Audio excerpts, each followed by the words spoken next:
Nous nous garderons bien ici de citer le fournisseur d'accès Internet, téléphone, etc. qui semble rencontrer quelques difficultés en ce moment, d'autant que c'est pas tout à fait mon sujet. Je voudrais moins évoquer la politique absurde qui consiste à s'endetter pour essayer de dévorer ses concurrents que celle qui consiste à multiplier les boutiques avec un personnel sous-formé qui vend des offres trompeuses. Et là, c'est vraiment mon sujet.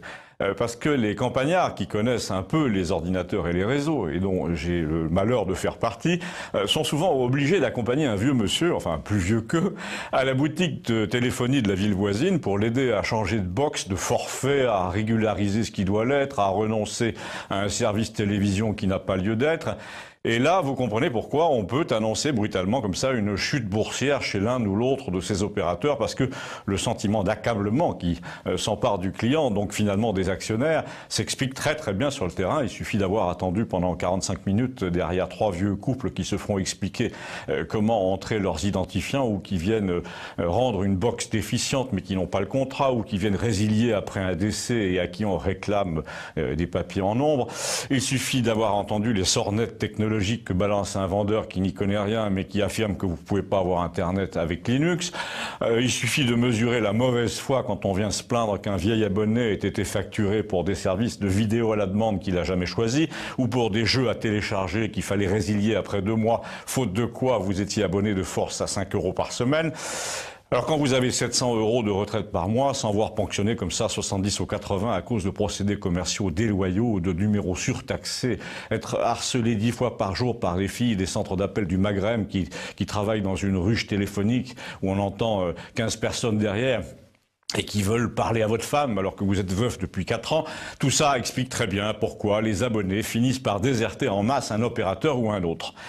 D'autant que certains opérateurs, disons les choses assez clairement, ont eu une politique délibérée, militante de mixité sociale qui a consisté à recruter en masse des jeunes issus de l'immigration pour leur offrir d'aller travailler dans les boutiques des petits centres commerciaux de la province dite périphérique, où justement ils se retrouvent nez à nez avec une clientèle de gens simples, de gens vieux, de gens ignorants, qui n'a aucune pratique de la technologie et qui attendent, comme je l'ai fait, leur bordereau à la main, jusqu'à 1 heure, debout là, sous les néons, et à qui, après 1 heure d'attente, il manque toujours un papier pour compléter. Alors, vous allez me dire, qu'est-ce qui pousse tous ces vieux, tous ces pauvres à avoir Internet et à utiliser des outils qui les dépassent? Jusqu'au règne du roi fainéant Hollande, rien ne les y obligeait, à part peut-être l'attrait de certains sites coquins. Mais ce qu'il faut savoir, c'est que le tout Internet pour les impôts, la retraite, les déclarations, les fiches d'état civil, les assurances et la banque est due à la volonté de ce président niais qui voulait réduire la fracture numérique et qui était tellement méprisant à l'égard du peuple qu'il a cru qu'en connectant les gens de force, il allait les désenclaver et leur permettre de boire à la grande mare technologique. C'est le contraire qui s'est produit. La mare technologique, ils sont en train de se noyer dedans. Leur misère, ils la ressentent encore plus parce qu'ils ne savent pas comment on fait. Et au lieu de trouver des assistants qui ressemblent à leur neveu ou à leur nièce de Montpellier, là,